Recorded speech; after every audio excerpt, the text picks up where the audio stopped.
You're listening to Cars and Coffee, your local home for IndyCar, Formula One, and sports car racing news. Here on 91.3 WHJ. And now, here's your host, Nathan Ward. Hello, and welcome back to Cars and Coffee here on 91.3 WHJ. My name is Nathan Ward. It is the first show of the new year. I'm so happy to be back.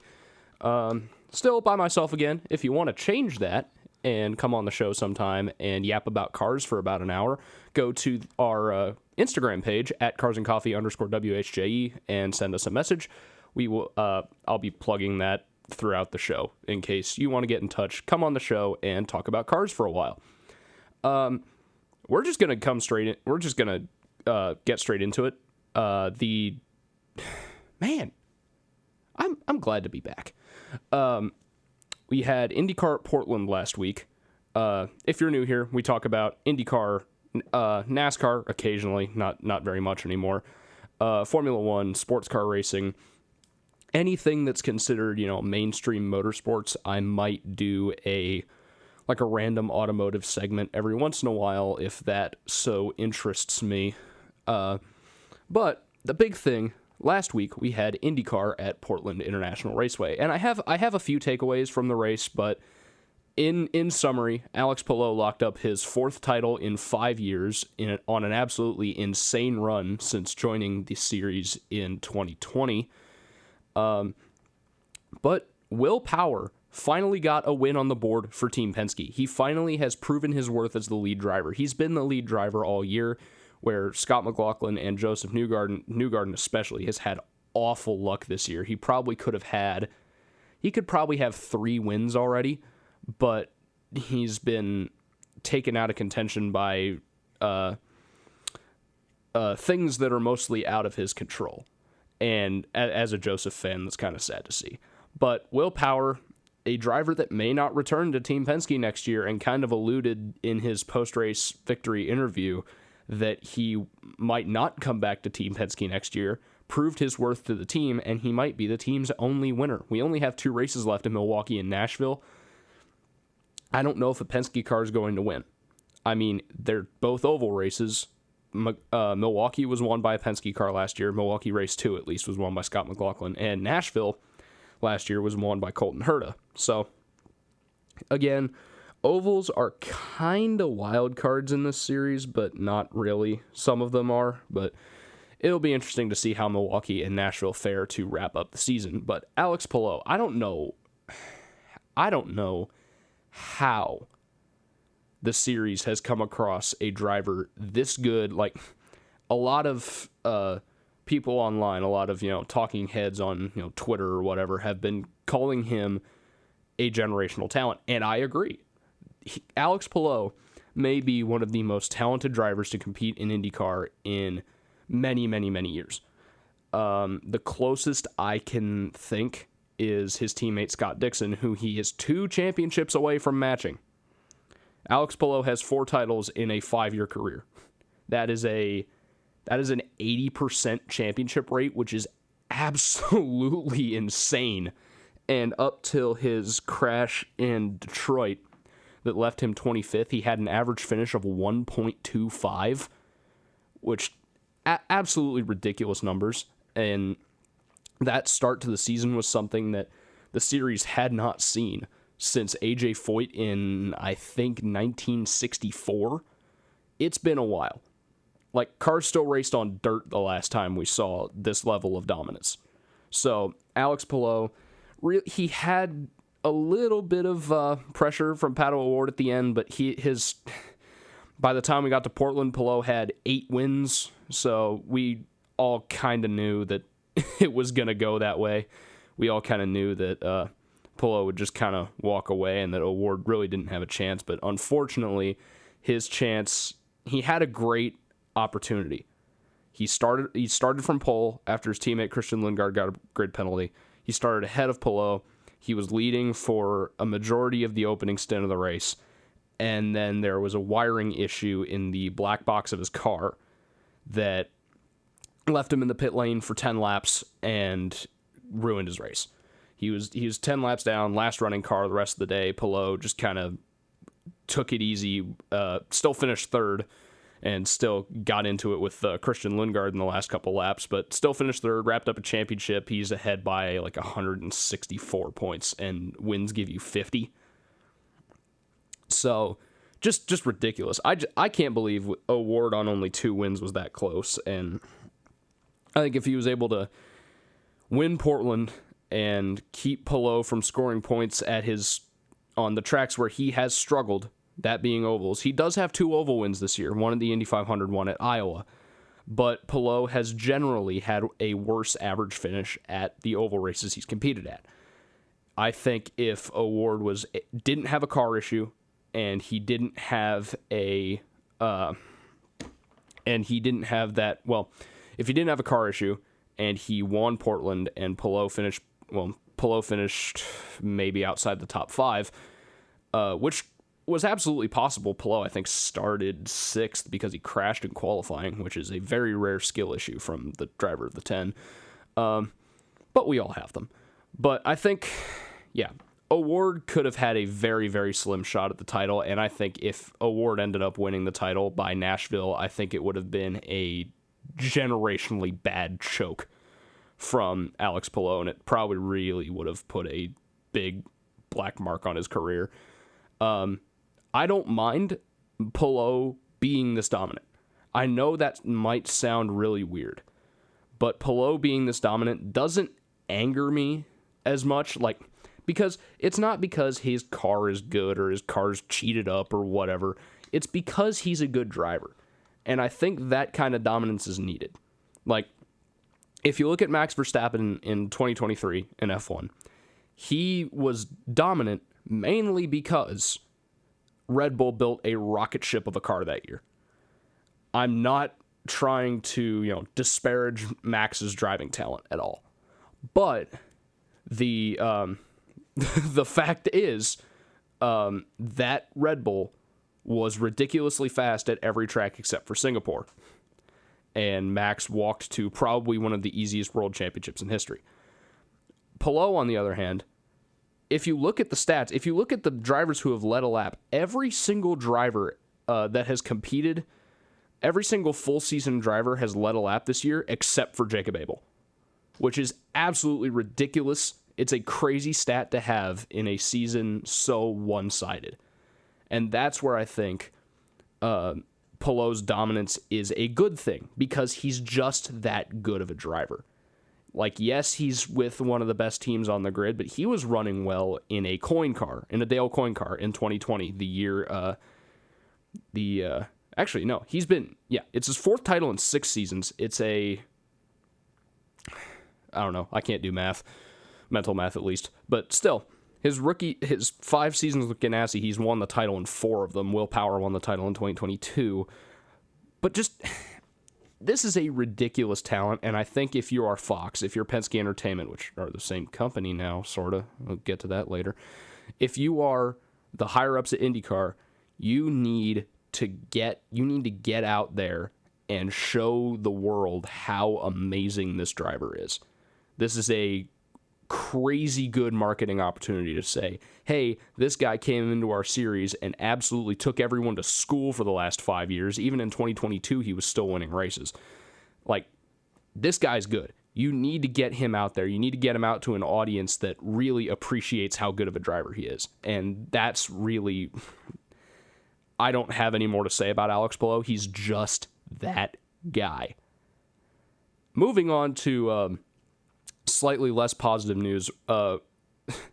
There's an account on Twitter for a LASIK eye surgery company that posts bad calls from NFL plays, or bad calls from NFL games, offering the NFL refs free LASIK. I hope that offer extends to IndyCar race control, because the fact that Christian Rasmussen didn't get a penalty for wrecking Connor Daly or running him off the road or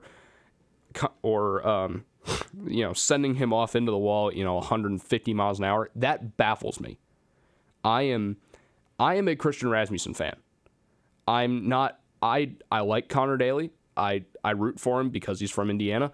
But the fact that Rasmussen didn't get a penalty for that is kind of insane. If you go back and look at the video of the crash, This has been happening for about 2 laps before. The Daly kind of chopped down on Rasmussen, but Rasmussen didn't let up. He didn't let Daly through. He just he held his line, which, yeah, maybe he isn't in the wrong, but still, I think someone needs to be responsible for that. I think even if you see that crash as Daly's fault, I think you need to have a talk with both drivers at least, because having a crash like that at that high speed of a place just because of some, petty beef from being run off the road 2 laps beforehand, that's gonna hurt somebody.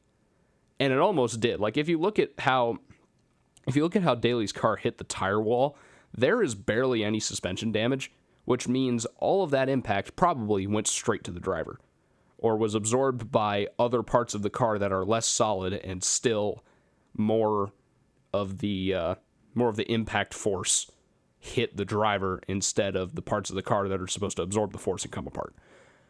But honestly, yeah, race control needs to get their act together, because that not being a penalty for anyone and that just being ruled a racing incident, I don't think that's acceptable. Someone needs to be responsible for that. I think the responsibility lays more on Christian Rasmussen. Yeah, Daly got mad.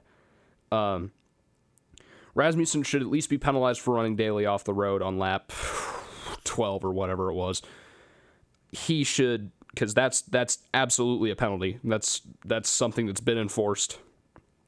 Maybe not this year, but definitely has been enforced in the past. I am more inclined to blame Daly for the final confrontation, the final encounter that ended with Daly in the wall. I think that is more on him, but I think Rasmussen needed to be more aware as a driver. Hey, this dude's really mad at me. I don't think I should be racing him this hard into a high-speed corner. Someone's gonna get hurt. I think he should have been a little bit more cautious when that 76 was around him, because Connor was mad. I know it's a tempers flare situation, but you got to take care of your race car. You have to be mindful of where other people are, and you have to be sensible with how you retaliate. You can't get yourself in trouble. Rasmussen didn't get in trouble, which honestly, final verdict, I think both drivers need at least a talking to. I don't really know how neither of them got fined, but they at least need to be reeled in a bit by race control, and race control kind of being blind immediately within the situation is kind of concerning, honestly, when the fight on track ends with a crash that big. Back to more positive news. Graham Rahal had a wonderful race. The whole team in general, RLL, had a terrible qualifying session. All 3 of their cars did not make the Fast 12. Louis Foster was on the move early, got spun around, was kind of lingering at the back the rest of the time. I think he ended up getting a top 15. He was around 14th to 16th, I think, at the end. I don't have the running order in front of me, and I'm not going to waste time on air to find it. But Graham started like 20th or something, and he had great strategy, kept the car going straight. He drove a wonderful race, finished 4th, and he was gaining on the top 3 that were battling for the win. 1, because they were all battling for the win, and 2, because Graham was on hard tires and the 3 guys in front of him were on soft tires that were degrading faster. So I think if the race was maybe 15 laps longer, I think Rahal could have got there. Great run for Graham. You'll love to see it. Now, with the big news of the week, or the big news of the month, because this happened, this happened about 3 weeks ago. On July 31st, Fox Sports released a statement that it would be buying 1/3 of the NTT IndyCar Series and the Indianapolis Motor Speedway, the parent company, Penske Entertainment, for around $125 to $135 million, along with extending its media rights deal until 2030. So IndyCar will be on Fox until 2030. With this deal, Fox Corporation should have greater control of IndyCar's promotion, both on the track and on screens nationwide. Since Fox took over media rights this year, the average viewing audience has grown about 31% year over year from 2024, with a large amount of that success being down to two simple changes. The first one is that the promotion of the stars of the series were put front and center on national TV. IndyCar ran Super Bowl ads this year, which I think was great. The viewership number for St. Pete was great. And the Indy 500 viewership is the huge increase for the year. It's the crown jewel event. You can imagine that they'd put more effort into the 500. Viewership was up 41%.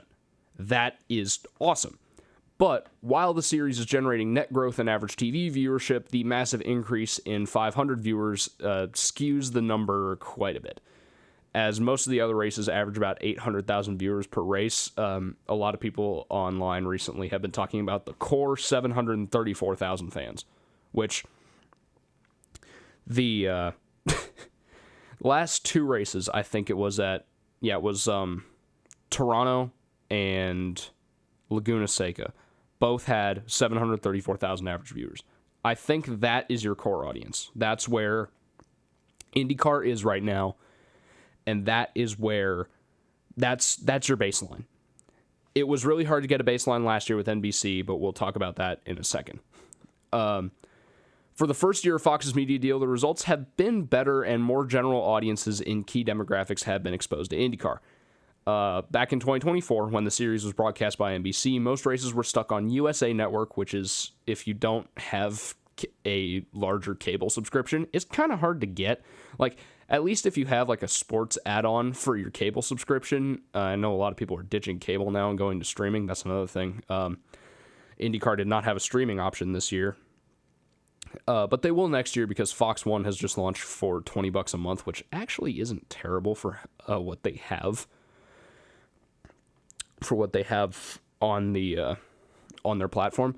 But in 2024, when the series was broadcast by NBC, most races were stuck on USA Network, a network mostly known as the Law and Order rerun channel.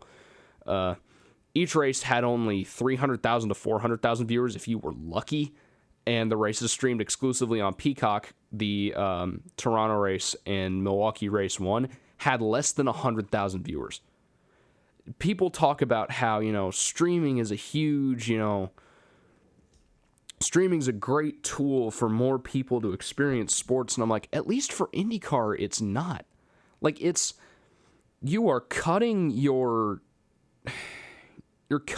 audience by 80% just to showcase that you can stream IndyCar exclusively, and you have that ability to stream your racing properties exclusively, and nobody watches it.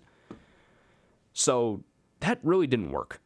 The move to shut down the NBC Sports Network and move all sports properties to USA did so much viewership damage for NBC's sports properties that they are now reportedly considering relaunching NBC Sports Network, which I am actually completely for.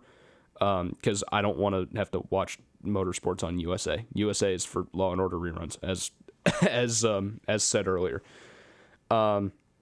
With Fox, the big draw that IndyCar had with Fox is that every race will be on network TV, and all sessions, practice, qualifying, Indy Next races, Indy Next qualifying will be broadcast on either FS1 or FS2, making all of IndyCar more accessible to the common viewer. Like if you just have basic cable, or if you have live TV with local affiliates, or if you're on like a basic streaming platform, like if you have a basic plan with Fubo or a TV provider like that, or Hulu. Indy Next teams are also benefiting from this new TV deal because all of their races are broadcast on actual TV instead of being stuck on Peacock, where I think the average number of viewers for the 2024 Indy Next season was somewhere like 20,000. Like ridiculously low. That's a series that really needs to be on TV. It's a great series to watch. It's super fun to watch to follow drivers through the ladder as they go from the junior categories up to IndyCar. But Indy Next teams have been benefiting a lot from this new plan because the sponsors, the people that the teams want to sponsor them, are seeing that the cars are actually getting TV time and the ratings have gone up probably 80%. Like, Indy Next races are probably averaging about 100,000 viewers a race now, which I know it's not great considering where IndyCar is, but it's a whole lot better than the alternative, which is great.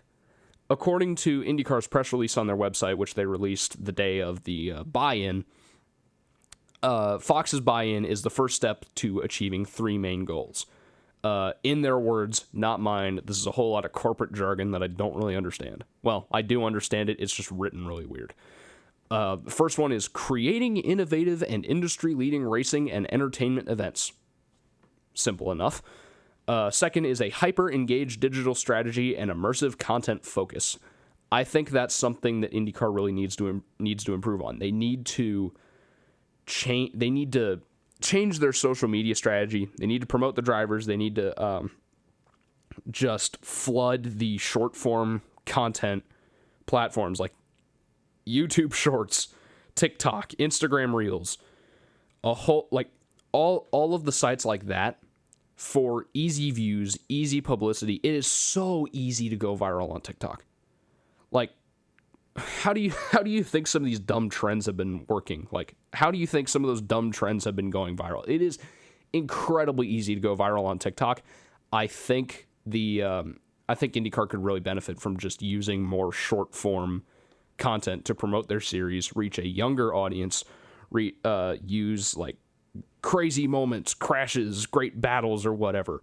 Short highlights, short little clips from each race, which you are going to have plenty of, and just stick them on, short form content platforms. Great idea. And enhanced promotion and star building opportunities for NTT IndyCar Series drivers.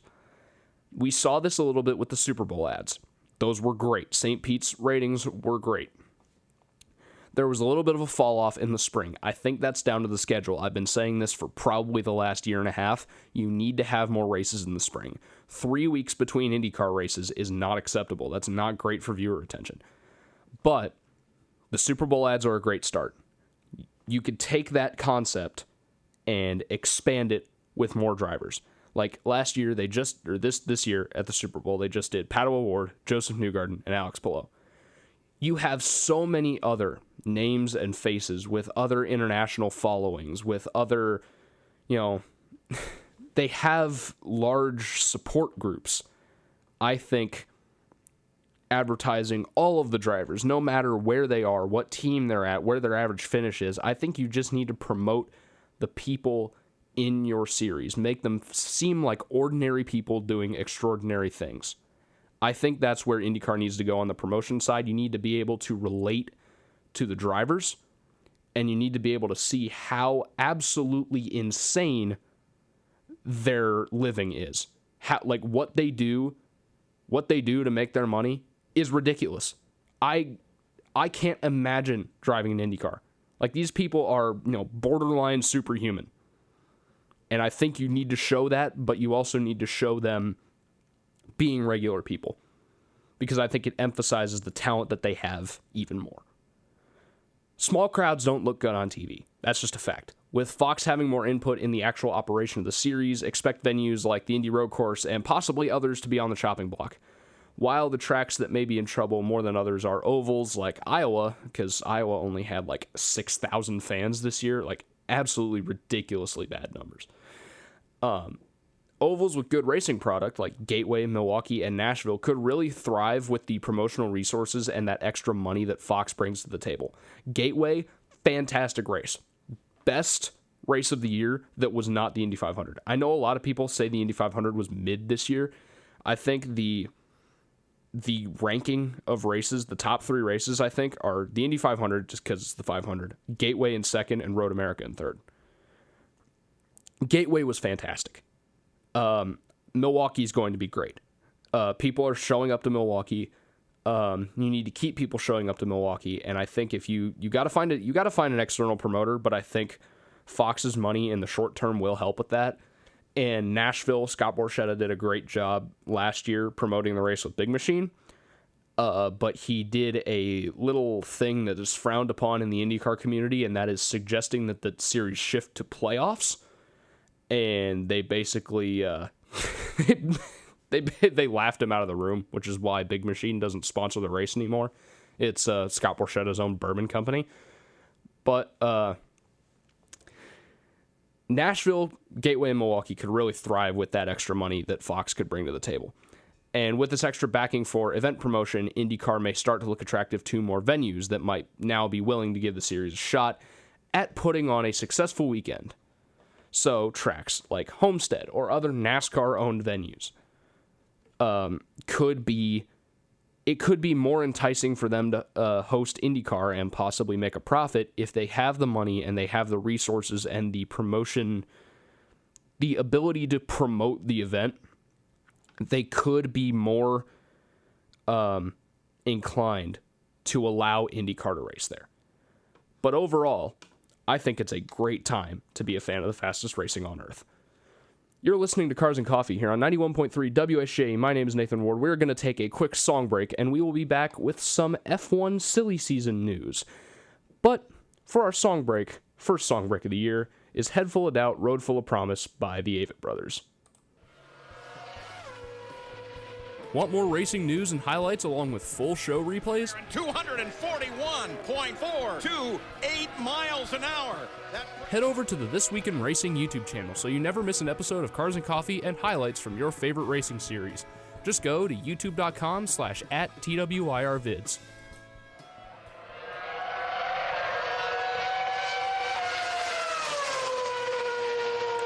Don't go away. Cars and Coffee will be right back on 91.3 WHJE. Hi. If you're listening to this, that means you're listening to the show on playback. I just want to say thank you for listening and make sure to subscribe to our YouTube channel so you never miss full-length show replays when they're uploaded. If you're listening on playback on the radio, go to youtube.com/TWIRvids. If you're listening to the video on YouTube, just click the button below. Thank you so much, and let's get back to the show.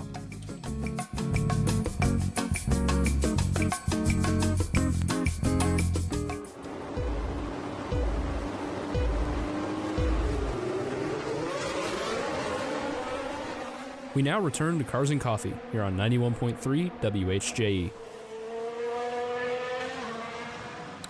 Welcome back to Cars and Coffee here on 91.3 WHJE. My name is Nathan Ward. We are back with some F1 silly season stuff. It's the summer break. It's August of 2025. By this point in the year, most Formula One teams usually have an idea of who will be driving their cars next year.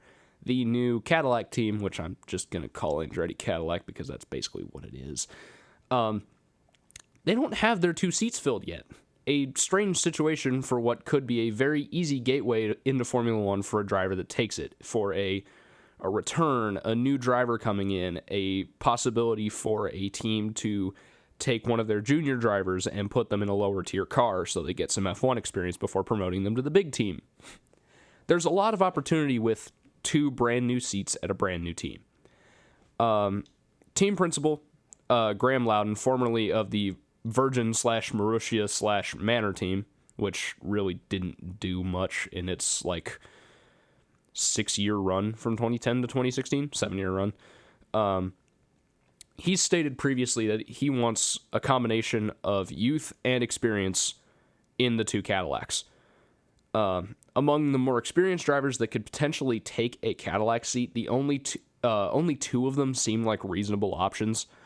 Valtteri Bottas has been Mercedes test and reserve driver since leaving the Sauber team at the end of 2024, and while he's in the running for a seat at Alpine if Franco Colapinto can't start scoring results, it's understood by most media outlets that Bottas is holding out for an opportunity to drive with GM, because, let's face it, Alpine is kind of on the down right now. Actually, it can't really get much worse for them.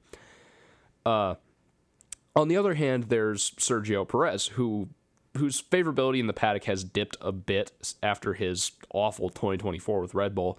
He's still a good option for a new team that needs an experienced and safe pair of hands. Now, I'm not a Checo hater. A lot of people don't like him. A lot of people think he's washed or past his prime or whatever. I don't think he is. He's gotten results in really mid cars. He drove for Force India for a while. He drove for Sauber for a while. He drove the really like the most mid car ever, the 2013 McLaren. He can get results out of mediocre cars. And if the Cadillac is going to be in the midfield next year, which it most likely will be with all the resources that the team has, if you compare them to somewhere, team like Caterham, which came in because they thought there was going to be a cost cap. There was never a cost cap. They ended up running out of money when the hybrids came in, that kind of thing. I don't think that's going to happen with Cadillac, especially when you have backing from a huge brand like General Motors. I'm not a Checo hater because his problems stemmed from the fact that the Red Bull, the 2024 Red Bull especially, the 2023 one he still scored 2 wins in, or 3, can't remember. I don't remember anything about 2023 because it all blends together. It's too much of the Dutch national anthem.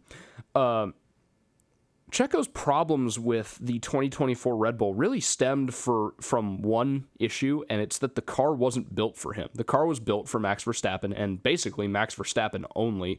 And it's been alluded to by the new CEO of Red Bull Racing, Lauren Mekies, that whoever was driving the second car wasn't getting upgrades. And the team would still develop 2 new parts, say you want to make a floor upgrade, and so which improves downforce and the air going through the floor of the car. They'd still manufacture 2 floors, but there would be one that would go on Verstappen's car, and the other one wouldn't go on Checo's car. It would just be Verstappen's backup floor. So Red Bull, throughout 2024, I think after Checo started to slump, he started to have... there was an issue because he wasn't getting upgrades and the car was already impossible for him to drive.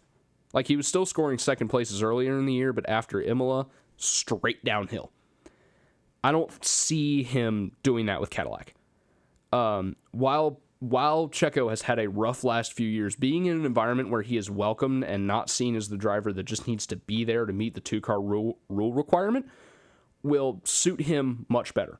I think if he's the number 1 driver alongside someone newer, maybe a Formula 2 graduate, someone like that, I think he can thrive as the number 1 driver in a car that is actually drivable for him. Because the thing about Verstappen's driving style is that he likes a really pointy car that can get into the corner fast, and it just kind of coasts through the corner, and then you floor it, and you're out of the corner. Not a lot of people drive like that. At least not a lot of F1 drivers drive like that. A lot of drivers like to carry more speed through the corner. Verstappen's not like that. The 2023 Red Bull, being built for Max, is not able to carry speed through corners. You basically have to turn, park it on the apex, and do a standing start out of the corner. It's not that exaggerated, but it kind of gives you the feeling. But I think both Checo and Valtteri Bottas would be great options for Cadillac, especially if they want to go with an all-veteran lineup just to get their team started, have race-winning ability in both of their cars, because Checo's a race winner. A lot of people just kind of completely ignore that. He won a race in what was basically a copy of the 2019 Mercedes. He won something like 5-6 races with Red Bull. He won races with Red Bull, even when Max was still in contention. He still beat his teammate occasionally. Still not good because he can't drive the car, but winning in a car that is very hard for you to drive, very good. That's a really good that's a good start. But Cadillac also has a lot to choose from when it comes to young drivers if they want to go that route. They should be announcing their reserve driver soon, which announcing your reserve driver before your main drivers is certainly a choice. But apparently, Motorsport.com reported that Mick Schumacher was once again rejected by another F1 team because apparently that name doesn't get you much when you had that terrible stint with Haas where he totaled I don't even know, I lost count. He totaled a lot of cars. The thing about Mick is that he's a good driver.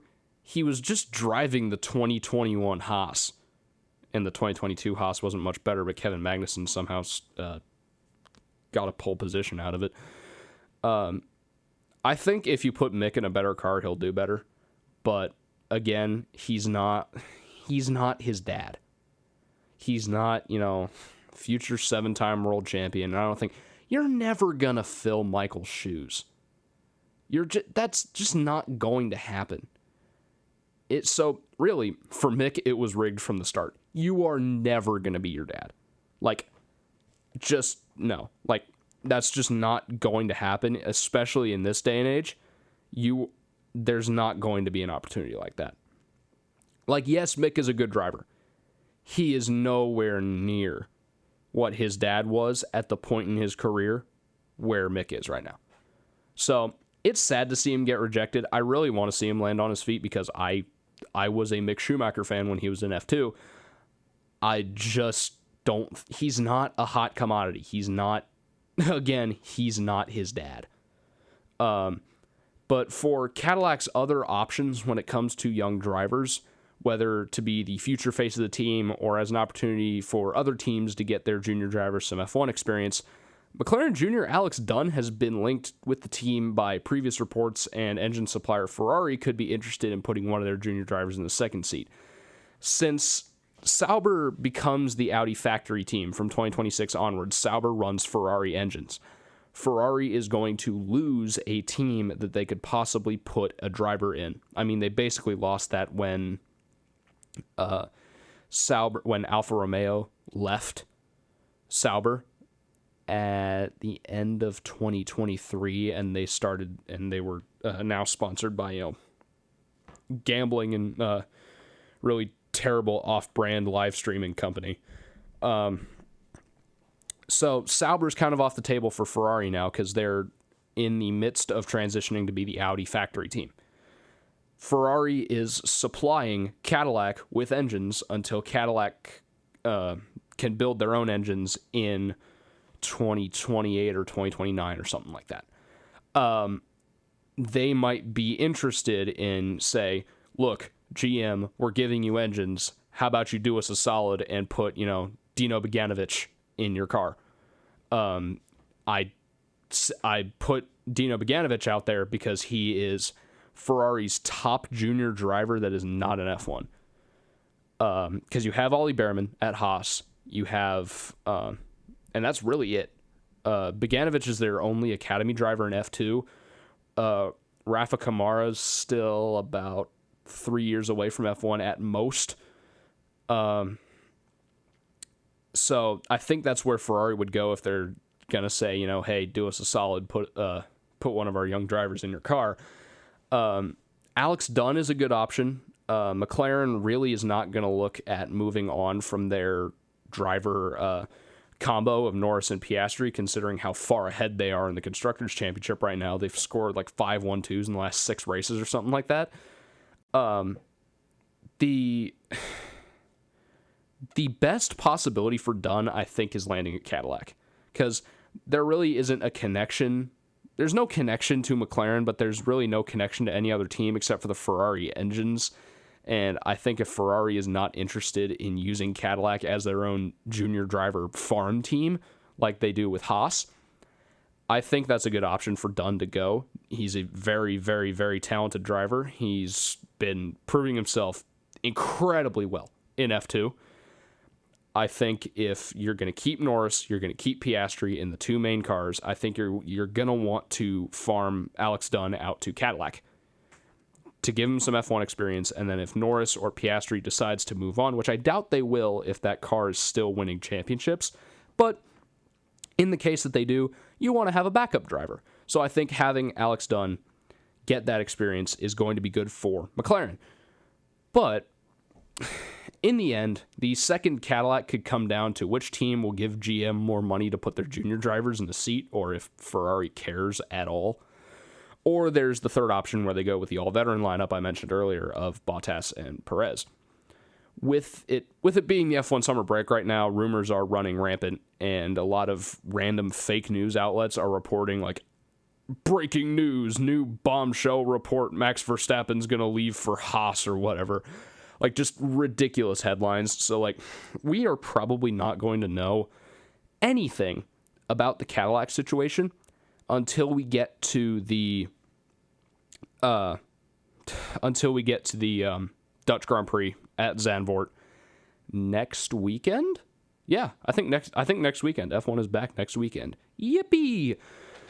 You're listening to Cars and Coffee here on 91.3 WHJ. If you didn't hear it earlier, before we went to the song break, we have a YouTube channel where I can, post all of the shows afterward, and you can go back and listen to parts that you wanted to listen to again, or watch race highlights and other personal motorsport-related projects that I make. I'll be playing that promo throughout the year, pretty much through song breaks. But this song break, we are actually going to... we're going to do something else. We're going to go back to the 70s and play The Chain by Fleetwood Mac. You're listening to Cars and Coffee here on 91.3 WHJ. We will be right back. Want to get in touch with the show? Head over to the Cars and Coffee Instagram page at carsandcoffee_WHJE and send us a message. That's at carsandcoffee_WHJE. I'll try to answer as many messages as possible.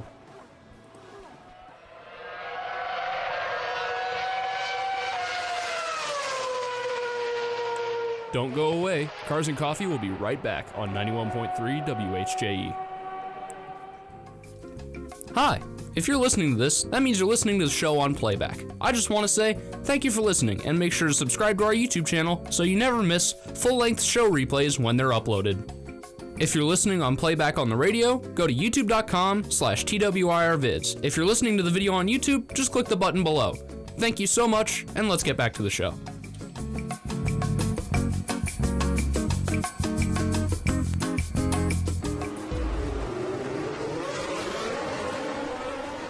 We now return to Cars and Coffee here on 91.3 WHJE. Welcome back to Cars and Coffee here on 91.3 WHJ. My name is Nathan Ward. Before we go, I want to talk about what to look for on the show's Instagram. If you want to get in touch with the show, you head to our Instagram and send us a message, but the Instagram's going to be for other things. We're going to talk about, I'm going to post whenever a show goes up on YouTube, whenever the live schedule changes, whenever I'm going to be on air here. Last year, I picked winners in the last segment of every show. Since this is a Sunday show now, and we are mid-race weekend, it's really hard to do picks. And I'm going to have to, split this weekend and the next weekend. I don't want to do that. It's going to be too hard to explain. So, picks will move fully to Instagram as more content for you over there. And if you remember, if you ever listened to the show when it was being hosted by Oliver Mason and Kyle Conley, they did a little segment called Overrated, Underrated, where they basically take a list of drivers and, list them out. I was part of this a couple times my freshman year. Took some drivers, took some influential people in the world of motorsport, and basically listed them out. Are they overrated or are they underrated? Or are they just kind of there? That is going to come back. I'm going to put a list of drivers up on Instagram, and you, the listener, can decide whether that driver or that person from the world of motorsport is overrated or underrated. I'm looking forward to see what some of these comments are going to be like. But I think that will be it. From the first day back here on Cars and Coffee, thank you so much for listening. My name is Nathan Ward. Here is Walk of Life by Dire Straits.